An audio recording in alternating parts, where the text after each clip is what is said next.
That means it's time to kick off the show. So, good day, everybody. Welcome to the 8th virtual Miro user group. It's always a handful to get that out.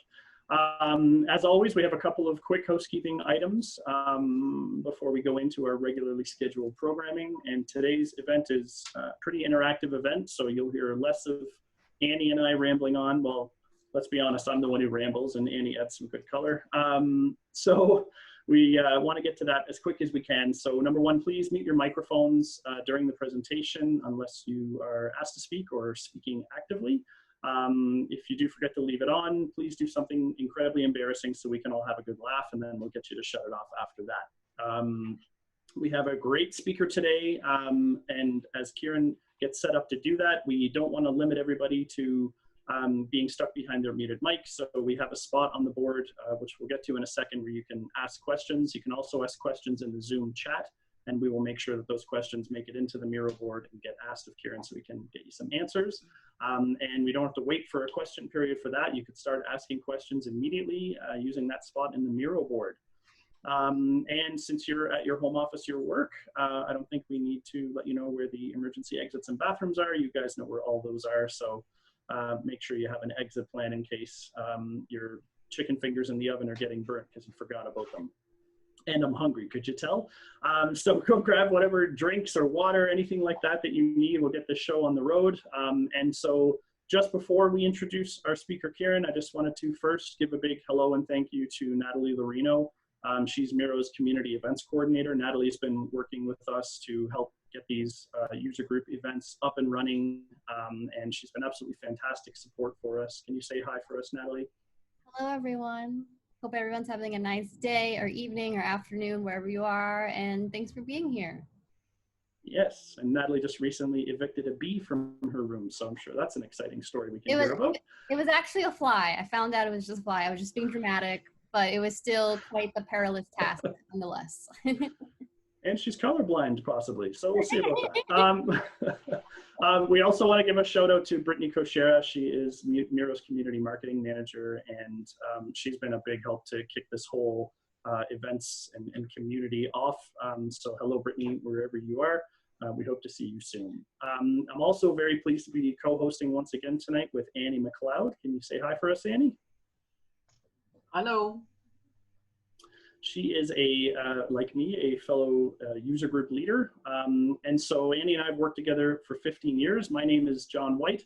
I'm a management consultant from Calgary, Alberta, and my company, Improve Consulting Group, helps organizations do things better, faster, and cheaper. And as part of doing that, once I discovered Miro, I knew that it was going to change the way that I do my work entirely. So over the past 2 years, I've been a strong Miro user, not quite as active in the community as our speaker tonight, and I'm sure he'll remind me of that often because he's just that good. But for the work that I do with my clients, facilitating workshops, doing process mapping, organizational charts, gap analysis, everything like that can be done in Miro, and it gives you the ability to work locally or remotely and synchronously and asynchronously at the same time. So it is a game changer. So for you new Miro users, people who are just getting exposed to it, welcome, and we expect you'll be sticking around because this is just an amazing tool. And Annie and I are both co-founders of an initiative called Distributed Success, where we are helping organizations to adapt or implement remote work in their organizations.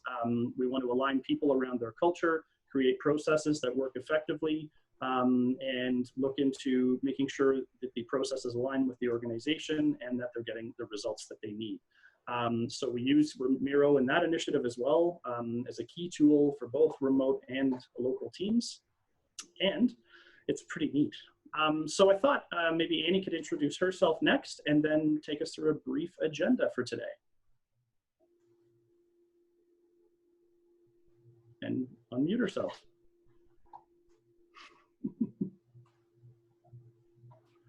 I'm Annie McLeod, and as John had indicated, we've worked together for about the last 15 years. And discovered Miro through a client a couple of years ago and have been very happy with it ever since.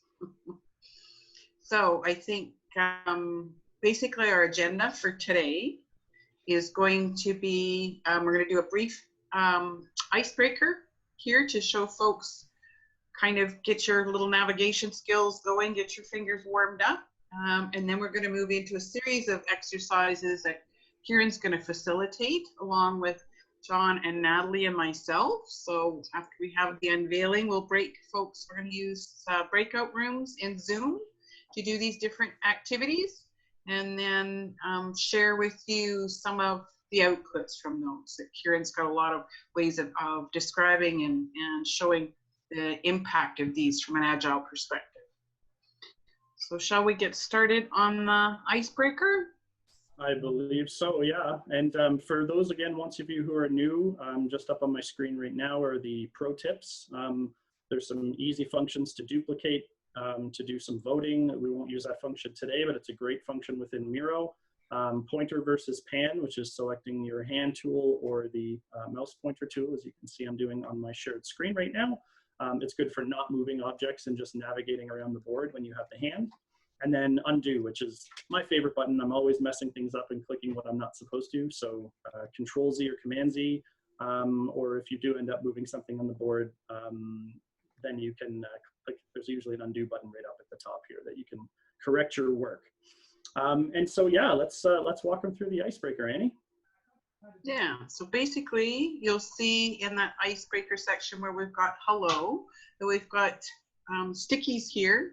And what we'd like to do is have folks look at each of the headings and describe what your experience is with Agile. I can spell it, I've taken a course, I've been on a team or two, I've been an Agile lead, I'm an Agile Jedi Master. So if you can grab a sticky, double click on it. Ideally, you could put your name, where you're geographically located, and what you do, and then place that sticky on the appropriate column, which you've got the most comfort with. Lots up there, so that's good. Kiron, I would assume you're going to be a Jedi Master. No, that would be a bad assumption.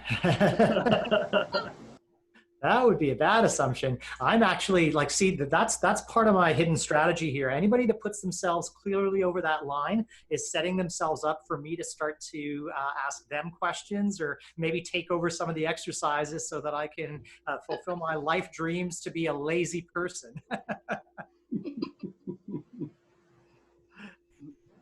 And I could see that one of our participants very quickly stepped back from the Jedi edge. Very smart. Good. You got to set the stage. There you go. There you go. Okay, so while folks are cleaning up, and we always leave these boards open for at least a week after the event, so you can come back and reflect on what's happened, and you can add to the icebreaker, because maybe what we'll learn tonight will move us from I can spell it to I've taken a course, or maybe at least bridge that line right in between. The next step here is just to quickly highlight our questions area. It's a nice red box. There's a whole bunch of stickies already set up. So please just feel free to double click in one of the stickies and add your question, or as we mentioned before, you can throw it into the Zoom chat and we'll make sure it gets over there when we facilitate the question and answer after the workshop. But, well, 10 minutes, Kiron, that's all we took at the start of this, so the rest will belong to you. So let me give you the proper introduction. Kiron Bondale is a senior consultant at World Class Productivity. And this man has about as diverse a skill set as someone can have. He's a project manager, agile expert. He does training, he does risk management, and he does product portfolio management as well, and governance. That's a mouthful. He's also by far the most active member of our Miro community, which has just bumped up to over 3,300 members. And Kiron's score is, I think it's more than double the next closest contributor to the community. So that smile on his face says it all. Look at him. And so he is a true Miro super user. We've learned lots from him. Our discussions over the past month have been really rewarding. And I know this is someone I'm going to definitely want to keep in contact with long after this. And he's got a great shirt today. So please, everybody, give Kiron Bondale a big welcome, and take it away, Kiron. I'll stop sharing my screen and you can take over. Awesome. Thank you so much, Jonathan, for that intro. Let me go ahead and share my screen here. Okay, so as it's going through the sharing process, I think, let me just confirm, Jonathan, is everybody able to see the screen okay? Absolutely. Excellent. So you'll notice there's a big black void underneath where Jonathan pointed out the icebreaker. This is a technique I like to use with Miro to just sort of progressively hide and start to show content. So I'm just going to go ahead and kind of drag that black box down, because we're going to be starting to look at our very first set of exercises. And what I'd like us to do in this first exercise, just to maybe set the stage for today, what we're going to be doing is we're going to be looking at 3 different exercises. And I can see, unfortunately, that our little wiggly line here has gone over our first exercise. That's okay. We've got about 15 participants on the call, so I think we're just going to end up using 3 teams. What we have today is we've got 3 separate exercises that are going to provide you a bit of a deeper understanding of what Agile is about. They're also going to give you certain techniques which you can use with the teams that you're on, either as a team member, or if you happen to be leading teams, you can use these techniques. And certainly I'm not going to have sort of the arrogance to assume that you've never seen some of these before. So feel free to challenge me with questions up in that red box that Jonathan pointed out a couple of minutes ago. If there's something I say or something I show that seems untoward, feel free to do that. It's very kind of Jonathan to call me an Agile expert. I like to think of myself as an Agile practitioner. I think there's very few people on the earth that can claim to be Agile experts. We're all continuously learning. In fact, the essence of being Agile is to have the humility to know that there's a lot that we don't know and to be willing to inspect and adapt. What we're going to be doing is we've got these 3 exercises. We're going to spend about roughly 10 minutes per exercise with a couple of minutes for a debrief after each one. What Natalie's going to help us with is once we get started with the first exercise, he's going to split us out into 3 breakout rooms. And I'm assuming most of you are familiar with the breakout room concept with video conferencing tools like Zoom. If not, what's going to happen is the 15 of us that are all in this one shared session right now are going to get divided into 3 separate mini conferences. And each one of us, so it'll be myself, Jonathan, and Annie, are going to act as the facilitators for one of the 3 boards that we have. We're going to go in, do the exercise, and I'm going to set a timer in Miro. When the timer expires, when we're at the end of the 10 minutes, or in case everyone finishes before 10 minutes are up, we're going to all come back together again, have a really quick debrief, move on to the next exercise. So hopefully that's clear to everybody. If for whatever reason you don't feel like actively participating, listen in. You're going to be in one of the breakout rooms, listen in and watch what your fellow participants are doing. So with that spiel, I'm going to introduce or set the stage for our very first exercise, and then Natalie's going to go ahead and split us across the 3 groups. So we're going to be going across Team 2, Team 3, and Team 4, I think would be the 3 teams we're going to use, unless Jonathan's fixed the little glitch we had in the presentation, so we can go with Team 1, Team 2, and Team 3. The very first exercise we're going to do is going to introduce the concept of brainstorming, affinity grouping, and dot voting. Whenever we're in a situation where, as a team member or as a team leader, we want to get a decision made and we want to be able to harness the wisdom of the team that we're working with, these 3 techniques used together are a powerful way of doing that. Now, we're all familiar with brainstorming, where each individual kind of comes up with a bunch of ideas on Post-its and then puts them up on a whiteboard somewhere. Well, one of the really cool features of Miro is that because we can see what everyone else is posting up, we have the opportunity to convert brainstorming into brain writing. Because studies have shown that when you brainstorm, you tend to get a lot of duplicates.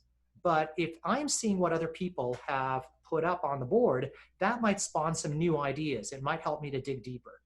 So we're going to do a little bit of brainstorming, or brain writing rather, for a couple of minutes to just answer the really simple question, what does Agile mean to you? Now, given that we've going to have 5 to 6 participants maybe in each of the boards, I'm going to suggest each person could fill out maybe 2 stickies, 1 thought per sticky. Once we've done that, so once we see there's no further activity, we're going to move to affinity grouping. As a team on your particular board, you're going to move your stickies around so that we can create logical groups. Group them by theme. And if it turns out that we have duplicates, then the group could decide, by consensus, let's delete some of these duplicates. Once we've done that, we're going to move to the final step, which is dot voting.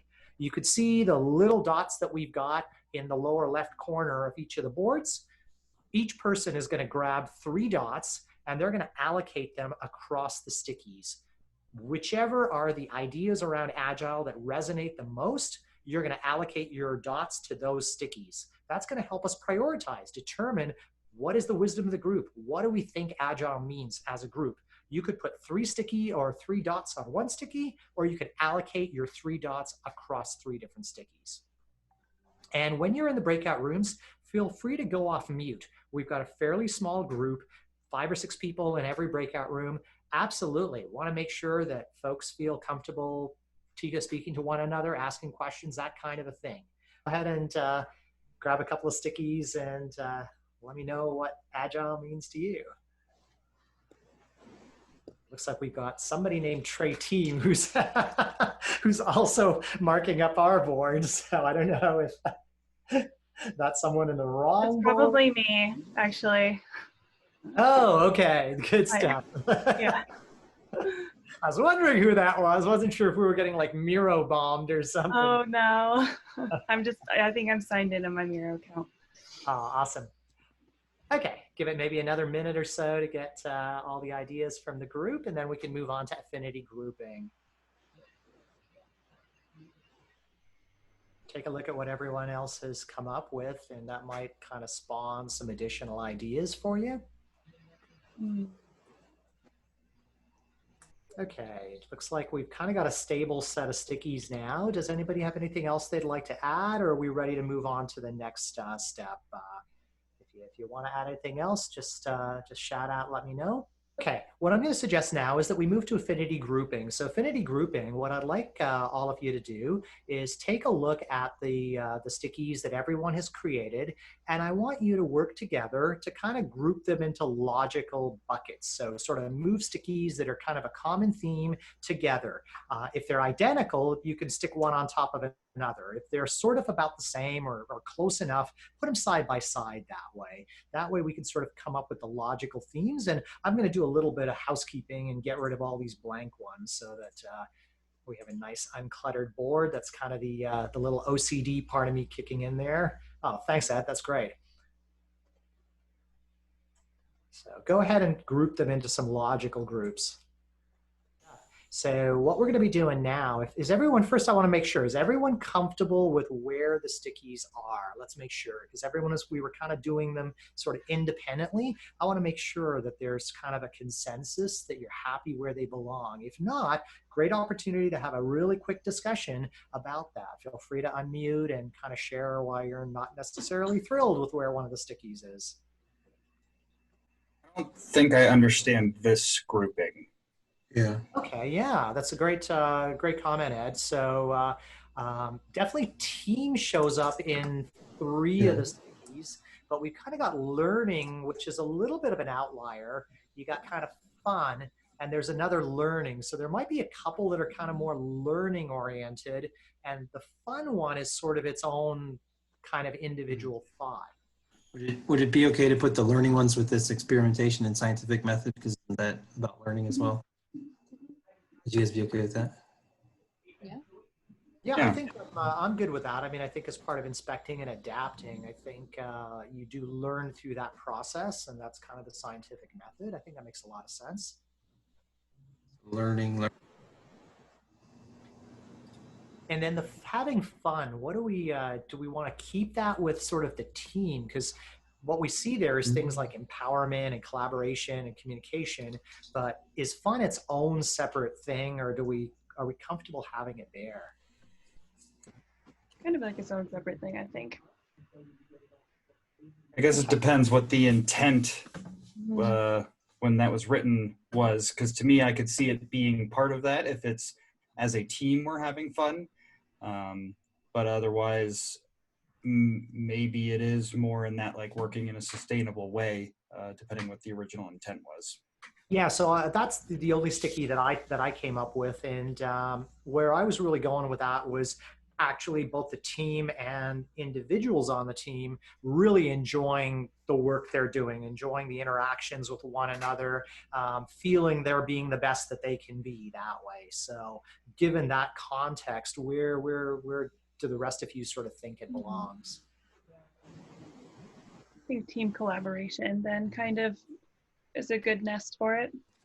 Cool. Mhm.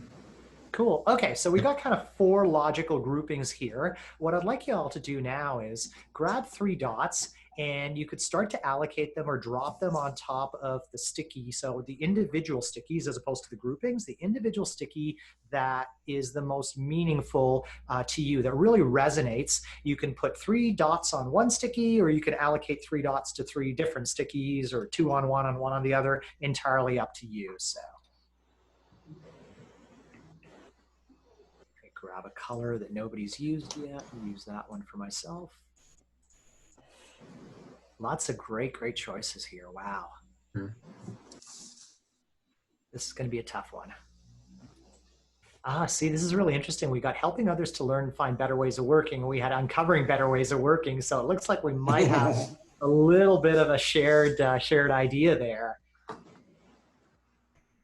So that one, I wonder if uncovering better ways of working belongs in this kind of Venn diagram or this little bubble over there. That's okay. I think they're good where they are, because the uncovering better ways of working is the kind of covers the like, hey, we don't have best practices, or we don't know the best way. We're still discovering them.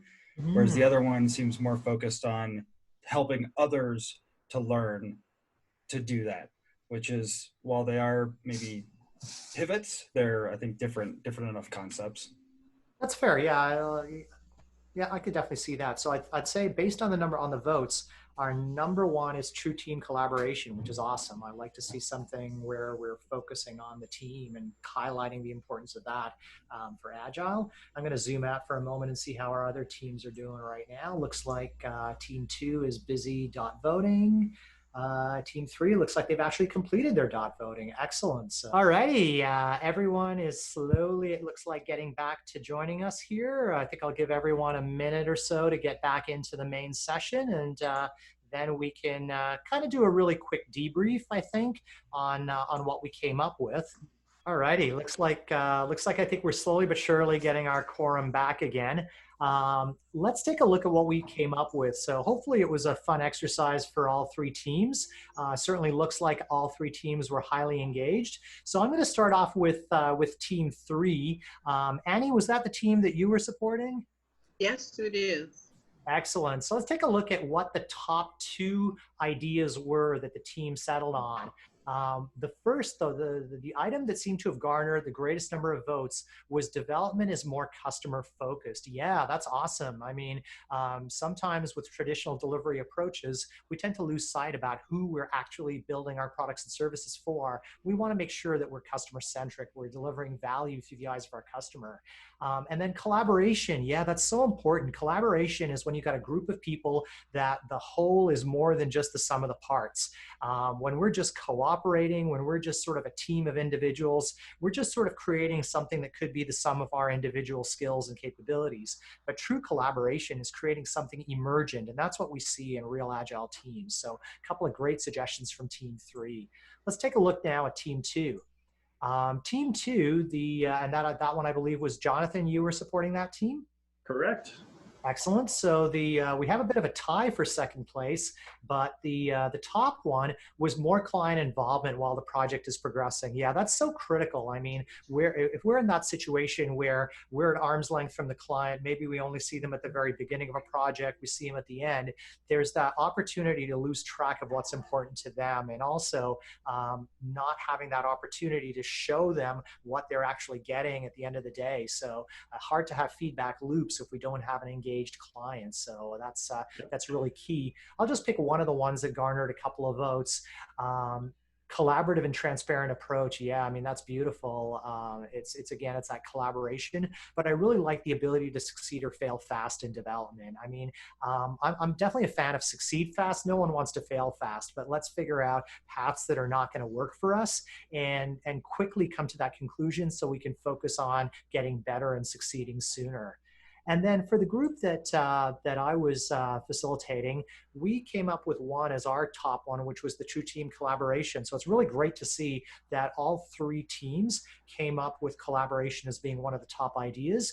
But sort of one of the key runner-ups was uncovering better ways of working. That, in fact, for those of you that are familiar with the Agile Manifesto, we tend to sort of jump right away to the values and principles. But the most important sentence in the Agile Manifesto is actually the very first line, that we are uncovering better ways. And I think when people kind of miss that and they jump right into the values or right into the principles, they're missing a really important concept, that the 17 professionals that wrote the manifesto had the humility to recognize there was no one best way. And they understood that these better ways of working were going to continue to be discovered over time that way. So wonderful, wonderful contributions from everybody. I'm just going to kind of scroll down and take my little magic curtain here and drag it down and show you kind of what my thoughts are around Agile. So what does Agile mean to me? Well, if I had to describe it, Agile for me is delivering business value, and I'm just going to hide the collaborators' cursors for a moment there. Delivering business value in a sustainable quality manner early and regularly, while helping our team, customers, and other stakeholders be awesome. So to me, to judge whether a team is being agile, whether we're being agile, it ties to those three components: delivery of value in the eyes of our stakeholders early and regularly. Are we doing that in a quality fashion? And are we enabling people to be awesome, whether that's our stakeholders, our customers, our team members? And so how do I know when I'm asked to take a look at a team and do an assessment, or I'm coaching a team and I look at them, how do I know that they're being agile? Well, I look for things like, are they actually demonstrating discipline? Because even though we think of agile as being this kind of free-for-all, sort of do what the team wants, you actually have to be more disciplined when you're being agile. I look for self-organization. Do they have the courage and the ability to figure out their ways of working? Do they hold each other accountable and in check that way? Are they sort of self-managing from that perspective? Do they really embrace this concept of experimentation? The scientific method is something that underscores so much of what Agile is, whether we look at Deming's Plan, Do, Study, Act, or some other method of a feedback loop. Do they experiment? Do they have those short feedback loops on both the product or the service they're producing, but also their process, how they're working together? And finally, are they having fun? That's one of the most important elements that you can tell when you're looking at an agile team. Sure, teams are going to get stressed, individuals are going to get stressed, but if you watch them over a period of time, the happy moments certainly outweigh the sad moments, I would say, or the stressed moments. The next exercise we're going to move to is a fun little one called a coin game. And if you've been working in the Agile space for any length of time, you've probably run into this game before. I'm just going to go ahead and lock my magic curtain there as I introduce it. Agile encourages a flow-based approach to delivering value. If we think about traditional approaches to delivering value, whether it's building products, delivering services, a traditional approach is a batch. We capture a batch of requirements. Then we hand that over to people that are going to do design or architecture work to work with that batch. Then they take that batch of design or architecture components, they hand it over to the people that are building construction work. Then that's done as a batch over to the people that are doing verification. And then finally, we give it to our customer. Agile encourages more of a flow-based approach. And so what we're going to be doing with this game to kind of get comfortable with this is to look at comparing and contrasting the difference between batch and flow. We're going to do this twice. And because we have small teams, it's going to be the same team, basically, the same teams we had before. How it's going to work is this. The first round is going to be batch work. What we're going to do is each one of us is a team member. These 6 black dots that you're seeing, imagine they're coins. We're going to take these coins one at a time and change their colors. The very first time we do it, we're going to do it in a batch mode. And so, for example, if let's say Natalie's on my team and I'm going to go first, I'm going to change the color of all 6 coins to a different color. Once I've done that, Natalie's going to do that to all 6 coins, change it to her to color of her choice, then the next person, then the next person. And as the facilitator, each of our facilitators are going to have a stopwatch going on their smartphones to time how long it takes. That's our batch round. In the flow round, we're going to do it different. As soon as I change the color of a coin, then Natalie can change the color of the coin. and then I move to my next coin, and so on and so on. We do it one work item at a time. That way, we're going to see how long that takes. And then we're going to do a really quick debrief. Okay, so what we're going to do is the following. Because we have a nice small group, don't worry about following the colors that are over here. What we're going to do is when you click on a circle, you're just going to pick a different color than what the circle was before. The very first round is going to be a batch exercise, which means that until the very first person, until they've changed all the colors, the next person cannot start. Okay? I'm going to go first just that way so I can show the process.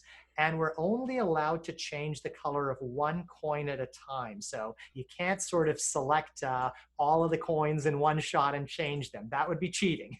Got to do them one at a time. All righty? Okay, good stuff. All righty, so we're going to get started. I'm going to get started in 1, 2, 3, go. Until I've changed all my colors, no one else is going to be able to change the colors. So so I would suggest maybe Mel, if you want to go next, then let's see, Carolina, you can go next, and then Natalie, and then finally Ed. We'll go in that order since that's just the order of the videos I've got on my screen. Yeah. So then Carolina can get started. Natalie, go ahead. And finally Ed, go for it. Okay, 2 minutes, 26 seconds. So I'm going to go ahead and type that in over here. Let me just get a text box going here. And we want nice big text here. 2 minutes, 26 seconds. Okay, we're going to do the same thing the second time around. The difference now is as soon as I've changed the color of my dot, Mel can step in and change the color of the dot. Then as soon as he's changed it, Carolina can change the color. So we're doing it one work item at a time. So we'll do, after myself, Carolina, you'll go next, then Natalie, then Ed, and finally Mel, okay? So 1, 2, 3, I'm going to start my stopwatch now. Okay, go for it, Carolina. You can change the color of that one. Excellent. And as soon as Carolina's got one done, then Natalie can get started. As soon as one coin is ready, Natalie can get started, then Ed. And then finally, Mel. As soon as Ed's finished with one, Mel, you can step in and do one. So 2 minutes, 26 seconds versus 29 seconds. Let's take a quick look at how our other teams are doing. We've got, let's see, it looks like Jonathan's team is wrapped up there. And I think Annie's just putting in the score for hers. Awesome. So Natalie, I think we're ready to get pulled back into General Assembly. All righty. Once we've got everyone back to our general session, we'll do a really quick debrief, and then we'll move into our third and final exercise. Okay, I think everyone's back with us. So I think what you're able to see is the scores were remarkably similar. Couple of scores in the 2-minute range for the batch exercise, one in the 1 minute, 12 seconds. But all of us, all three teams were faster the second time around. So when we compare and contrast the batch method of working versus the flow method of working, what we see is, one, you're usually able to deliver value quicker. Rather than have this big batch of stuff that the customer's got to wait till they get it in their hands, we're able to deliver value sooner. Another benefit is we're able to get feedback sooner from our customers. That's really important to help us know, are we building the right thing? We're reducing the cost of delay. If return on investment is an important aspect, we're able to get that ROI quicker. We're able to deliver value quicker. And we also have greater opportunities to work as a team. So when we were doing the batch work, I did my piece, then I handed it over to Mel, who handed it over to Carolina, who handed it over to the next person, to the next person. But we didn't work as a team. When we're doing flow-based work, there's more of an opportunity for us to work together. Everyone is kept busy over the life of the project. Flow-based work discourages multitasking. When we do batch-based work, it encourages multitasking because everybody isn't busy to the same amount over the life of a project. Agile encourages flow-based approaches. All right. It's always amazing to me in those exercises, Kiron, when we're doing the batch, everybody else is just sitting on their hands waiting for the batch to reach them. And that's just a complete waste of time. So the flow method, absolutely. You got it. And this is where, again, we're putting undue pressure on one role, one person to complete their work so that we can pick it up. And when our work is done, we kind of wash our hands of it and we sort of say, hey, it's someone else's problem now.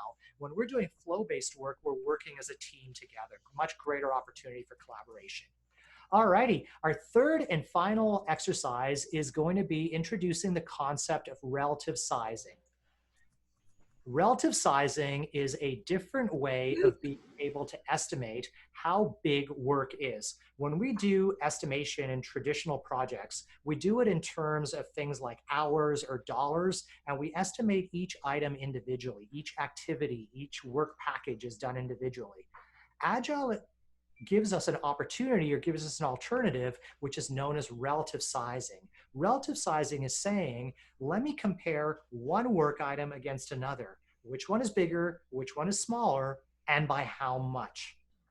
And studies have shown us that as human beings, we tend to be better at judging the relative difference in size between two objects or two work items rather than their absolute size. We can tell when one thing is bigger or takes longer than another, but we may not be able to judge their absolute size or their absolute effort that accurately.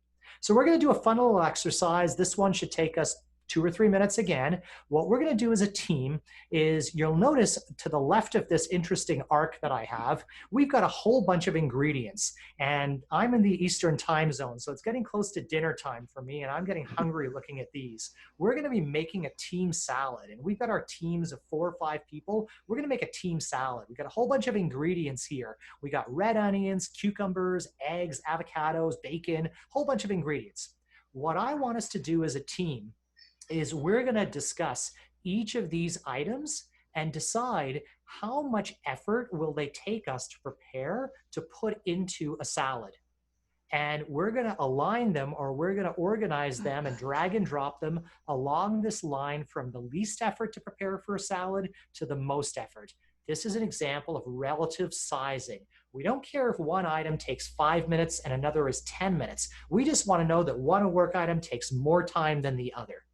And as we're doing that, we're going to discuss our assumptions. For example, when we look at something like these eggs, are we getting the boiled eggs out of a bottle? Are they already boiled? Or are we boiling them from scratch? We want to have that quick discussion as a team.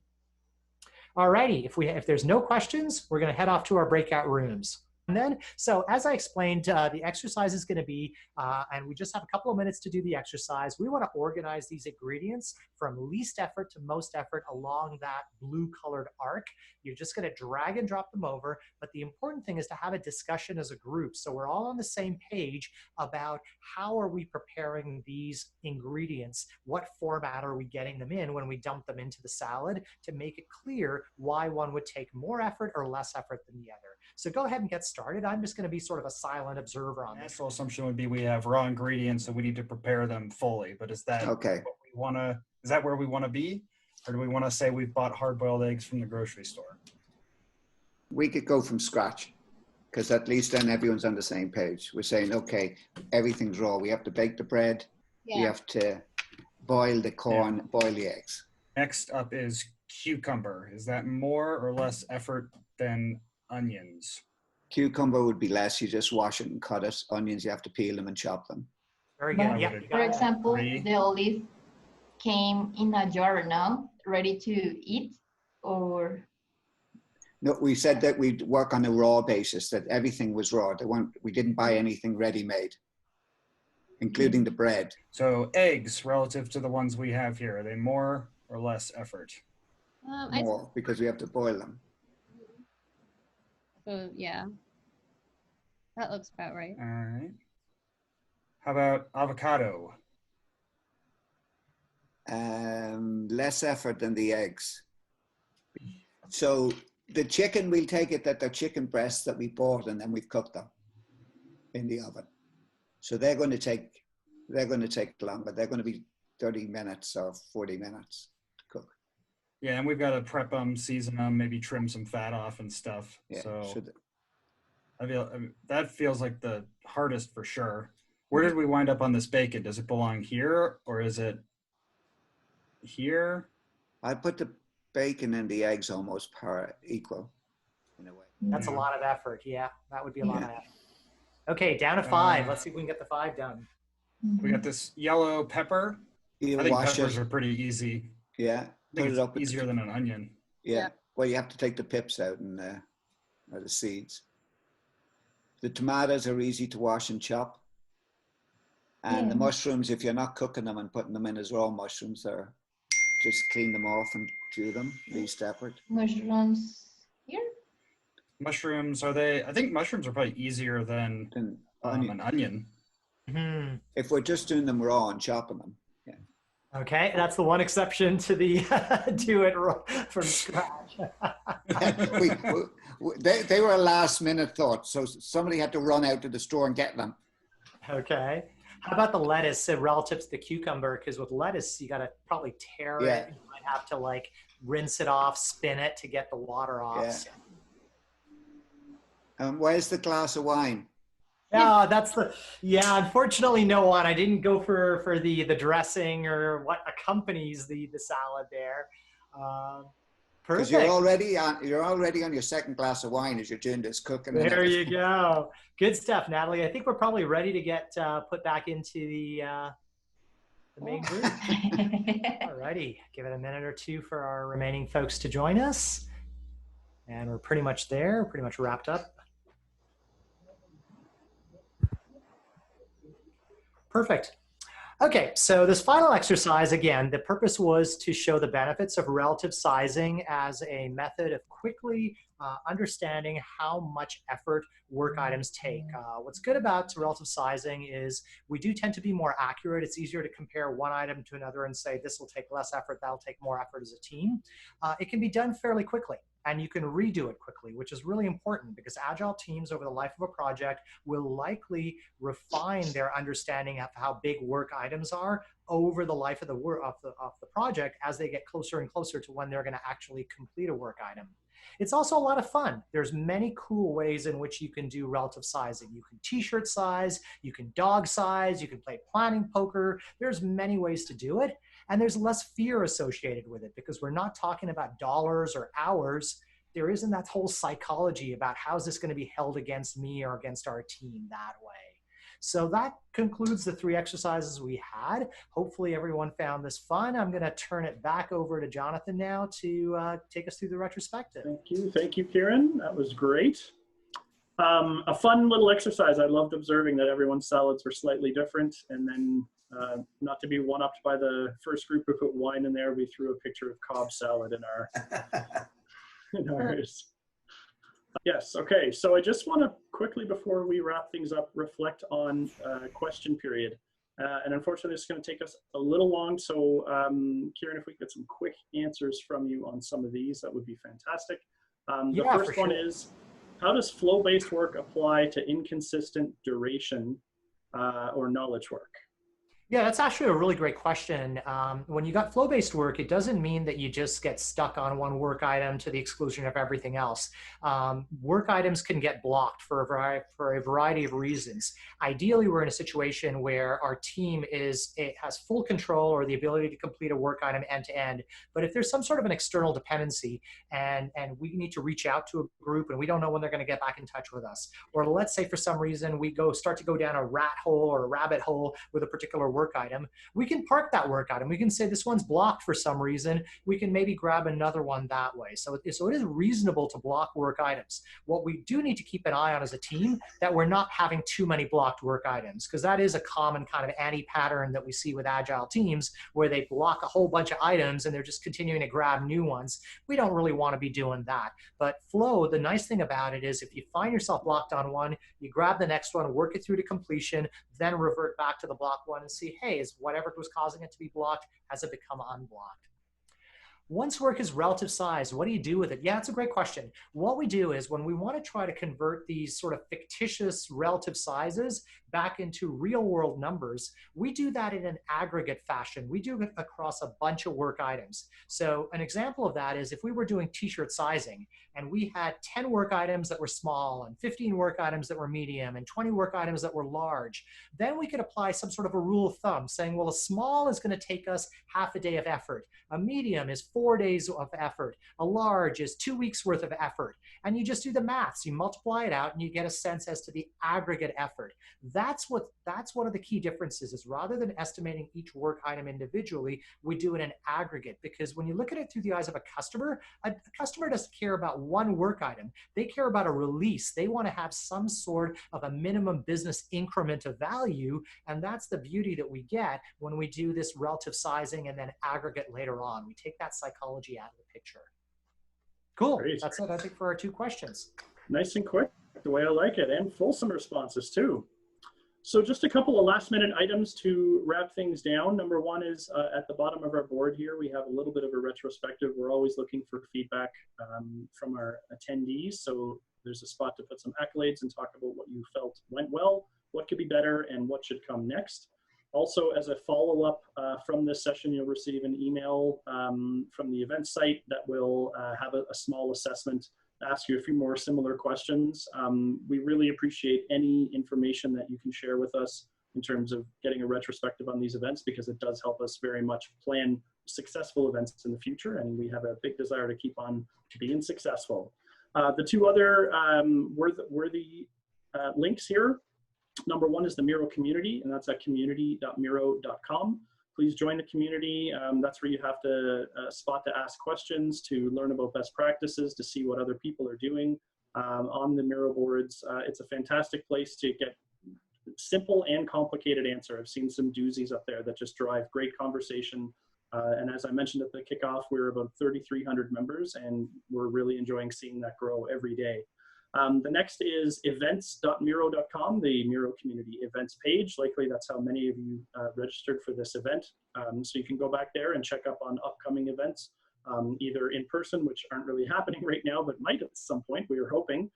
We have our North American events and we have our European events. So just because you're in North America doesn't mean you can't attend a European one. It just might mean you have to get up pretty early in the morning to go see it. And then finally, Miro announced recently that Distributed 2020 is back on. This year's event is going to focus on providing people with tools they need to solve the ever-evolving changes of modern teamwork. I was an attendee at Distributed 2019, and it was a fantastic event, great speakers, and just by registering, you get access to the recordings, and there are still some that we pull up and watch every day. There's a lot of great information from this, so there's a link through the site here. You can go register for the Distributed 2020 conference. I highly recommend you do, and hopefully we will see you all there. And so, another great event. Thank you so much to Kiron for taking the time, running us through those amazing examples. I love when we can simplify a potentially difficult topic and get people immediately contributing. And I think that's a testament to the great work that you do, Kiron. Thank you so much, Jonathan. I really appreciate it. Thanks again to Annie and to Natalie for helping to support and moving us all through. Thank you to everybody for attending. It's really great to see you all here, and we'll catch you again in about a month's time at the next event. Keep watching on events.miro.com. We're just locking down some final details, and we'll have another great event planned. And of course, if you want to talk to anybody about hosting an event yourself, we have a method to do that. You can get in touch with Natalie. And we can start to go through the process to see who's our next key speaker. So we're lining them up now for the next couple of months. So if you have some interesting topic and have used Miro, then we hope to hear from you. So thank you so much, everybody. We'll hang around for maybe another minute or two as people are piling out, and enjoy your day.